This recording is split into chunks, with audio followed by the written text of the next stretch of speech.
예수 믿으시죠? 영상으로 보시는 분은 아멘 한번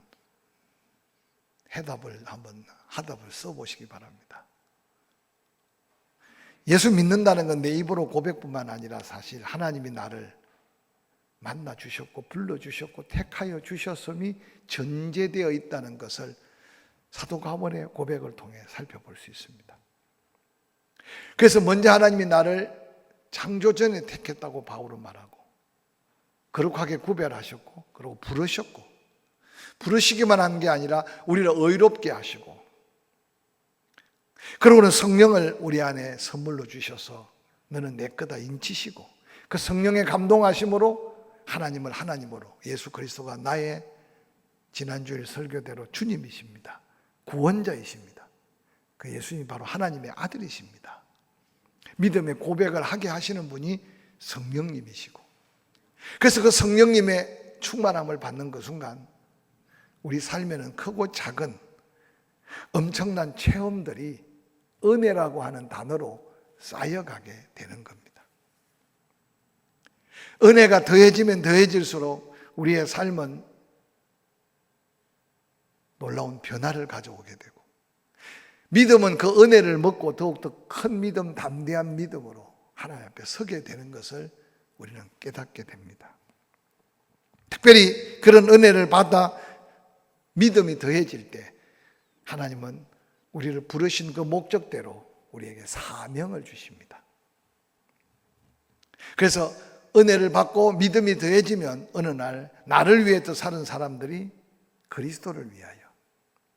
그래서 사도 바울은 그 은혜 안에서 고백하기를 어느 날 은혜 충만한 자리에 서게 되면 먹어도 하나님의 영광, 마셔도 하나님의 영광.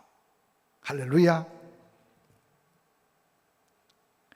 과거나 지금이나 그래서 그런 은혜 안에서 그 감격된 믿음의 사람들이 바로 주의 일에 헌신하며 주의 십자가를 지는 겁니다. 죄악의 죄악으로 죽을 우리 인생을 구원하신 그 은혜 안에서 이전에 모든 삶을 다 벗어 던져버리고 십자가를 당당히 지고 그리스도를 따르고자 하지만 때때로는 아직도 세상에 얽매인 죄악의 고리들 그 줄을 완전히 끊어버리지 못해서 때로 사명의 목적을 잃어버리고 배회하거나 방황할 때도 없지 않습니다. 오늘 본문은 예수님이 사역의 거의 마지막 부분에 이르러서 이제 예루살렘에 올라가 십자가를 지시고 온 인류의 죄를 대속하시기 위해 그 구속사를 완성하기 위한 직전에 갈릴리에서 예루살렘을 향해 걸어가시면서 노중에 있었던 사건들을 소개해 놓고 있습니다.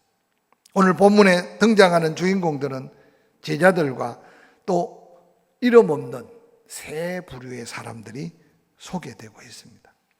오늘 저는 예수님과 함께 길을 걸으면서 그들은 은혜를 경험한 사람이고 예수 그리스도의 능력을 맛본 사람들로서 각각 생각하고 있는 그 생각들이 예수님의 마음과 뜻에 맞지 않아 때로는 책망을 받거나 때로는 예수님 앞에 안타깝게 그 거룩한 사명의 길을 끝까지 쫓지 못하는 어떤 면에서 인생 영적 실패자로 전락하는 한 모습들을 소개하고 있습니다. 오늘 저는 그들의 모습을 통해서 그들 모습 속에 우리의 모습이 그림자처럼 때로는 그들 모습 속에 나의 모습이 비춰지고 있는 모습들도 있을 수 있기 때문에 그 모습을 통해 우리가 다시 한번 우리 모습을 가다듬고 우리의 삶을 좀 새롭게 재정립해서 진정 남은 생에 하나님의 영광스러운 삶을 살아갈 수 있는 저와 여러분의 삶의 도전이 있기를 주의 이름으로 간절히 축원합니다. 누가복음 9장 49절은 이렇게 말합니다. 요한이 예수님께 고백하고 보고하기를 주여 어떤 사람이 주의 이름으로 귀신을 내쫓는 것을 우리가 보았습니다. 그런데 우리와 함께 따르지 아니하므로 그들을 금하였습니다 라고 보고합니다. 지금 귀신을 내쫓은 사람들이 누군지 구체적으로 말하고 있지는 않습니다. 그런데 놀랍게도 지금 요한의 눈에 그릇되게 비친 그들은 귀신의 권세를 예수 그리스도의 이름으로 지배하고 그리고 그 귀신을 내쫓는 겁니다. 그런데 제자들이 그들을 그렇게 하지 말라고 제재하고 금했다는 겁니다. 예수님이 칭찬할 줄 알았는데 누가복음 9장 50절에 예수님은 말씀하기를 왜 금하냐? 금하지 말라. 너희가 한 가지 기억해야 되는 것은 너희 마음에 들고 너희 편이라고 생각하는 사람만 너희 편이 아니고 너희를 반대하고 핍박하고 너희를 저주하지 않기만 해도 너희를 위하는 자다. 제자들의 선입관적 잘못된 생각을 지적하며 고쳐주고 있습니다. 오늘 한국 교회 안에 한국 교회 지도자들 가운데 정치하는 사람만 네 편, 내 편을 가르고 자기의 이권과 뭔가 이익만 추구하는 게 아니라 어느 날 그리스도인인 우리 모든 사람들도 사명 속에 살아야 하고 하나님의 영광을 위해 살아야 하겠지만 때때로 오늘 이 요한같이 편을 가르거나 생각의 차이를 극복하지 못하고 도리어 하나님의 영광을 가리게 하는 경우가 없지 않은가 생각해 볼 수 있습니다. 우리와 함께 하지 않기 때문에 너 그렇게 예수 이름 사용하고 너 그렇게 예수 이름으로 살려면 우리와 함께 해야 된다. 우리를 따라야 된다. 근데 그들은 그들과 함께 하지 않았기 때문에 더 이상은 예수 이름 사용하지 말아라. 더 이상 예수 이름으로 역사하지 말아라 라고 선포하고 선언한 제자들을 향해 하신 예수님의 말씀.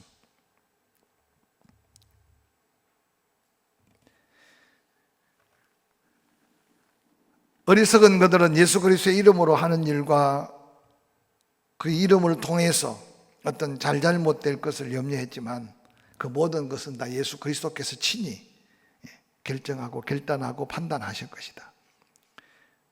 금하지 말라는 말 속에는 너나 바로 해라 라고 하는 권면도 그 속에 함께 담겨 있지 않는가 생각해 봅니다. 오늘 이런 다양한 세상의 여러 가지 환난 앞에서 안타깝게도 하나님도 한 분, 예수 그리스도 한 분, 성령도 한 분인데 사도 바울이 얼마나 하나됨을 강조했습니까? 한국 기독교가 같은 뜻을 품고 한 마음을 가지고 한 분이신 하나님만을 섬기고 있다고 말하기가 힘든 그런 시대 속에 각자가 하고 싶은 말을 하고 또한 내하고 생각과 뜻이 맞지 않으면 내 편이 아니고 도리어 적인 것처럼 판단하는 사고 속에 성도들이 갈팡질팡할까 심히도 염려스럽습니다. 오늘 이 금하지 말라는 주의 음성 속에 우리가 자칫 잘못 가지고 있는 선입관 또 생각들을 한번 돌이켜보는 기회가 되었으면 좋겠습니다. 이어서 본문 누가복음 9장 51절 이하에 이렇게 기록합니다. 예수께서 성찬할 기약이 참에 예루살렘을 향하여 올라가기로. 우리는 서울로 올라간다라고 말하면서 남쪽에서 북쪽으로 가면 올라가는 거고 서울 중심으로 서울에서 남쪽으로 내려오면 내려온다고 말하는데 이스라엘은 그렇게 표현하고 있지 않아요. 예루살렘이 중심이에요. 또 예루살렘이 높아요. 성전산. 그래서 여리고에서 예루살렘으로 올라간다. 갈릴리도 예루살렘으로 올라간다. 여리고 사마리아에서도 예루살렘으로 올라간다.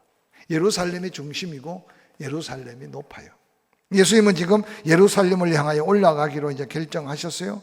그리고 제자들을 앞서 보내셨어요. 아마 식사를 준비할 때가 되지 않았나 싶어요. 근데 사마리아 사람들이 모여있는 사마리아 동네로 들어간 것 같아요. 근데 아무도 영접하지 않은 거죠. 그리고 예수님이 예루살렘으로 올라가는 그들의 모습을 보고 더 예수 그리스도를 영접하거나 제자들을 환영하거나 제자들의 필요를 채워주지 않았던 것 같아요. 그때 제자들 중에 야고보와 요한, 아직도 그들이 성령 받고 완전히 변화받게 되기 때문에 야고보와 요한의 성격은 제 12제자들의 성품에 보면 상당히 급하고 다혈질적이고 그래서 우리의 아들이란 별명도 요한이 가질 정도였으니까. 예수님께 와서 이를 들들 갈고 혈기를 부리면서 뭐라고 말하느냐? 주여, 우리가 불을 명하여 하늘로부터 내려서 저들을 싹 그냥 썰어버렸으면 좋겠습니다. 얼마나 분노가 치밀었는지 모르겠지만 지금 예수님이 그들을 보낼 때 다 끌고 와서 예수 믿게 하라고 한 것도 아니고 다 등록하라고 한 것도 아니고 그들이 가서 뭔가 도움을 구하고 또 함께 시장한 끼니를 모면하기 위해서 뭔가 도움을 구하러 갔는데 영접하지 않고 도와주지 않았다고 해가지고 분노를 일으키는 제자들의 모습. 우리가 불을 명하여 하늘로부터 불이 내려 저들을 싹 다 태워서 멸하기를 원하시나이까? 예수님께 그렇게 물었습니다. 그리스도께서는 야고보와 요한을 돌아보시고 꾸짖으셨습니다. 저는 지금 한국 교회가 어떤 면에서 세상 앞에 비춰진 모습이 초라해 보이기도 하고 또 세상 매스컴이나 정치인들이 하는 작태를 보면 당장이라도 머리띠를 두르고 청와대라도 달려가고 그냥 대통령 욕이라도 하고 싶겠지만 그것이 문제 해결의 가장 아름다운 하나님의 뜻이 아니기 때문에 아마 그렇게 나가서 당장 소리 지르지는 못하지만 묵묵히 나라와 민족을 위해 기도하는 성도들이 더 많을 거라고 저는 확신합니다. 그래서 때때로 좀 더 적극적인 생각을 가진 사람은 미온적인 사람들을 보고 때로는 분노할 수 있고 믿음의 여러 가지 모양을 바라보면서 또 어떤 믿음에 대한 상처가 될 수 있는 도전을 할 수 있을 겁니다. 저는 이럴 때일수록 예수님의 마음을 헤아려가는 믿음의 모습을 가져야 어려운 형편 속에 교회 안의 하나됨과 교회끼리 연합하는 일의 하나됨과 또 그 일에 한 목소리를 내는 것이 얼마나 중요한지 모릅니다. 지금 국회 법사위에 차별금지법이 상정되어 있는데 그걸 놓고 지금 결의하지 않고 있어서 그게 앞장선 분들이 초긴장 상태로 기도하고 그리고 끊임없이 법사위에 있는 국회의원들에게 거룩한 부담을 줍니다. 저도 아주 예의 바르게 법사위에 있는 국회의원들한테 정성껏 문자를 보냈어요. 보지도 않을지 모르겠지만 인격적으로 봤다면 그래도 감동이라도 되어서 그래도 몇 자 내가 포항침례교회 목사인 걸 밝히고 했기 때문에 그래도 몇 자 글이라도 남길 수 있는 게 인격적인데 뭐 그런 인격을 가지고 기대하진 않았지만 다양한 모습으로 근데 안타깝게도 NCCK라고 하는 한 기독교 단체는 차별금지법을 우리는 찬성한다. 그것도 한두 사람이 아니고 한 단체가. 저는 이런 모습들이 한국 교회가 얼마나 큰 더한 상처를 스스로 가지게 되는가 안타까울 뿐입니다. 제가 그들과 맞서서 논쟁을 벌이거나 제가 한 말 한다고 돌이킬 건 아니겠지만 오늘 이 야고보와 요한이 분노하고 있는 그 모습을 보고 예수님께서 꾸짖으시고 책망하는 그 모습이 다시 한번 우리가 그 누구 앞에 서든지 간에 하나님의 뜻을 거스리고 내 개인적인 감정이나 때로는 나의 혈기가 하나님의 영광을 가로막지 않는 성숙함을 보여야 될 때 우리가 살고 있음을 기억하시기를 주의 이름으로 간절히 축원합니다.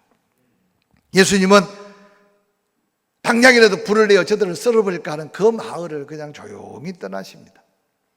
그리고 다른 마을로 들어갑니다.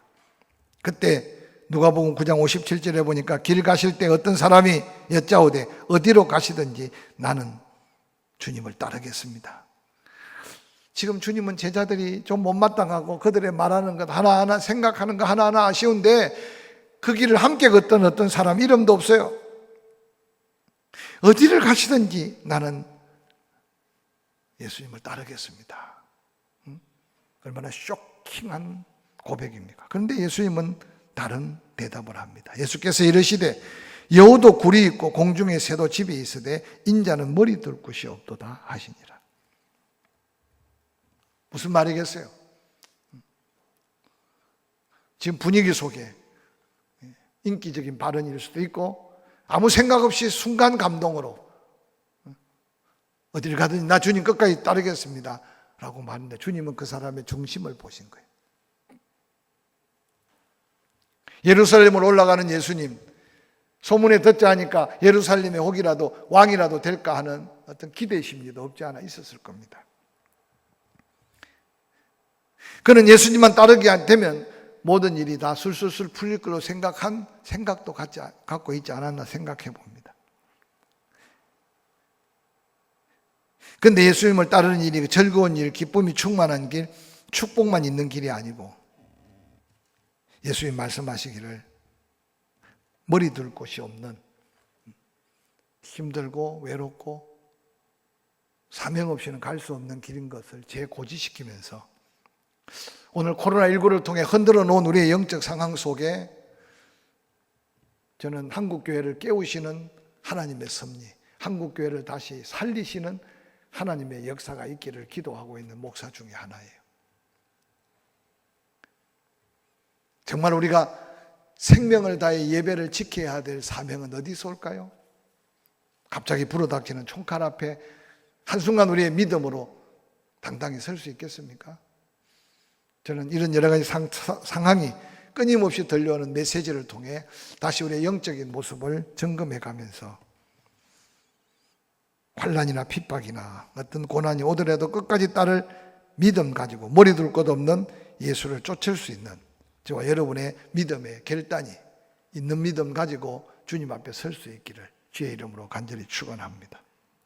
두 번째 사람이 등장합니다. 59절 60절 또 다른 사람에게 나를 따르라고 주님이 말씀하셨어요. 앞에 있는 어떤 분은 생각 없이 나 주님 어디든지 가겠습니다 자원했는데도 주님은 그를 받으시지 않았어요. 그런데 옆에 있는 어떤 사람 너는 나를 따르라고 주님께서 말씀하셨어요. 그런데 그가 말합니다. 나로 먼저 가서 내 아버지를 장사하게 허락하옵소서. 이르되 죽은 자들로 자기의 죽은 자를 장사하게 하고 너는 가서 하나님의 나라를 전파해라.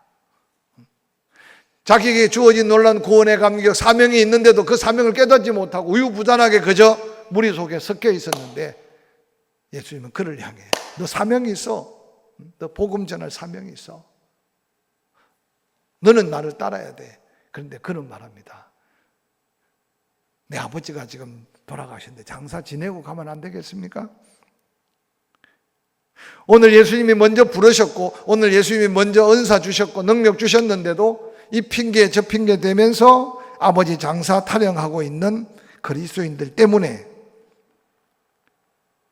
교회에 사람은 많이 모이는데 일꾼은 없고 일꾼 가운데 사명 있는 일꾼을 찾기가 어려운 한국 교회가 그래서 세상 앞에 세상 사람들이 그 사명자를 바라보고 하나님의 영광을 드러내야 되는데 자기나 다를 바가 없는 그리스도인들만 바라보다가 낙심하고 있지 않을까 생각합니다.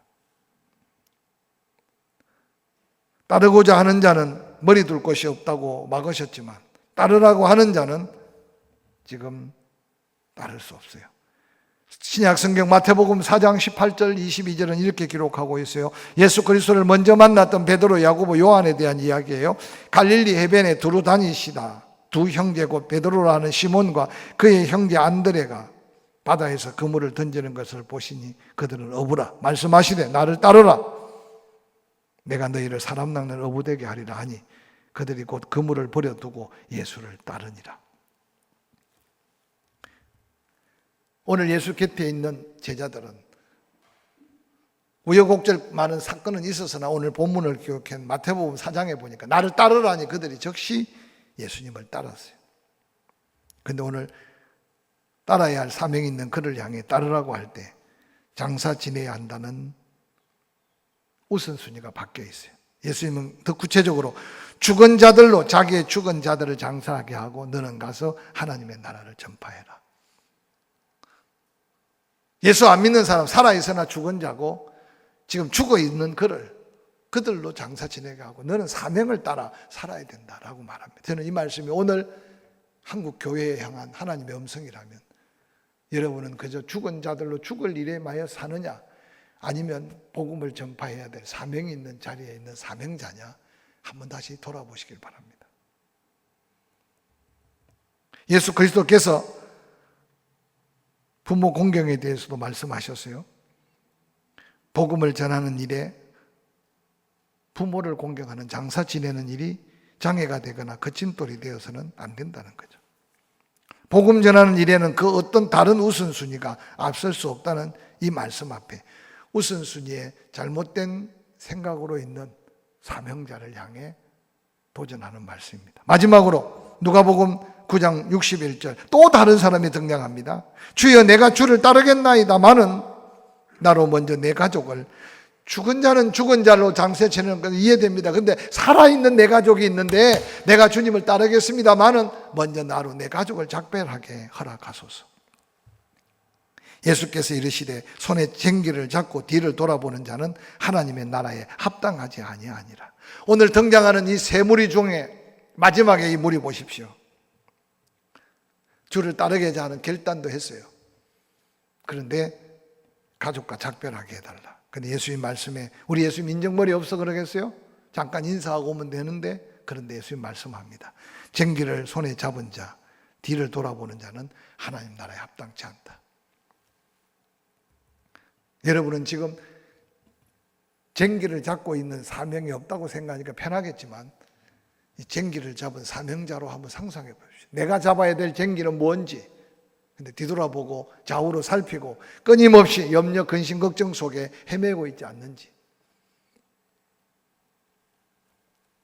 저는 종종 목회하는 후배들, 저도 목회하면서 길을 많이 걸어왔지만 때때로 뒤돌아볼 일이 너무 많아요.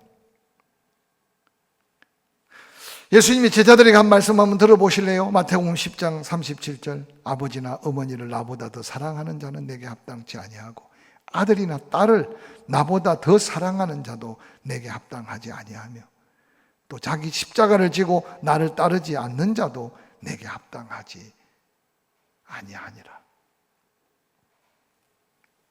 제자들에게만 한 말씀이라고 생각하지 말고, 아니 특별한 사명이 있는 목회자들에게만 한 사명이라고 생각하지 말고, 여러분 예수 닮아가고 예수 위에 살아야 될 제자라면 한번 상상해 보시기 바랍니다. 아버지나 어머니를 나보다 더 부모를 사랑하라. 그러나 나보다 더. 근데 오늘 때때로 아들이나 딸을 나보다 더 사랑하는 자도 내게 합당하지 않다는 말 속에, 때때로 우리 사역하는 일꾼들의 걸음 속에 삶의 자리, 환경, 여건, 물질, 필요한 것들이 수없이 많아요. 근데 우선순위가 흔들리면 어느 날 합당치 않은 자로서 하나님의 손에 버림받아 될 수 있다는 사실을 깨닫지 못하고 사는 것 같아요. 예수님은 누가복음 17장 34절에 롯의 철을 생각해 보라고 말하면서 우리의 삶의 마지막 결단을 도전합니다. 오직 한 일, 즉 뒤에 있는 것은 잊어버리고 앞에 있는 것을 잡으려고 표대를 향하여 그리스도 예수 안에서 하나님이 위에서 부르신 부름의 상을 위해 쫓아갔던 바울과 우리의 믿음의 선배들의 그 걸음들을 좀 발견해 가면서 오늘 제자들처럼 내 편 아니면 적인 줄 알고, 또한 분노와 헬기를 감추지 못하고 마음으로 수많은 독을 품는 잘못된 그리스도인의 모습을 통해서 하나님의 영광을 가리지 않도록, 뿐만 아니라 예수님 따르는 길이 평탄한 길이고 따르기만 하면 만사행통할 것 같은 착각 속에 혹이라도 예수님을 따른다면 머리 둘 곳 없다는 예수님의 말씀이 무슨 말씀인지, 사명 따라 지금 당장 따라야 되는데도 아버지 장사 지내가 또 핑계대는 자를 향해 죽은 자들로 죽은 자로 장사 지내라는 말씀 속에 나의 삶에 비춰진 모습은 없는지, 특별히 손에 쟁기를 쥐고 뒤돌아보는 자는 하나님 앞에 합당치 않다는 말씀 속에 사명보다 더 우선순위가 때로 내 삶을 괴롭히지 않는지를 돌아봐가면서 세상 앞에 소금으로 빛으로 당당히 서야 될 우리의 삶이 다시 한번 새롭게 단장되어서 하나님의 영광을 드러내는 그리스도의 교회로서의 저와 여러분의 모습을 세워가기를 주의 이름으로 간절히 축원합니다.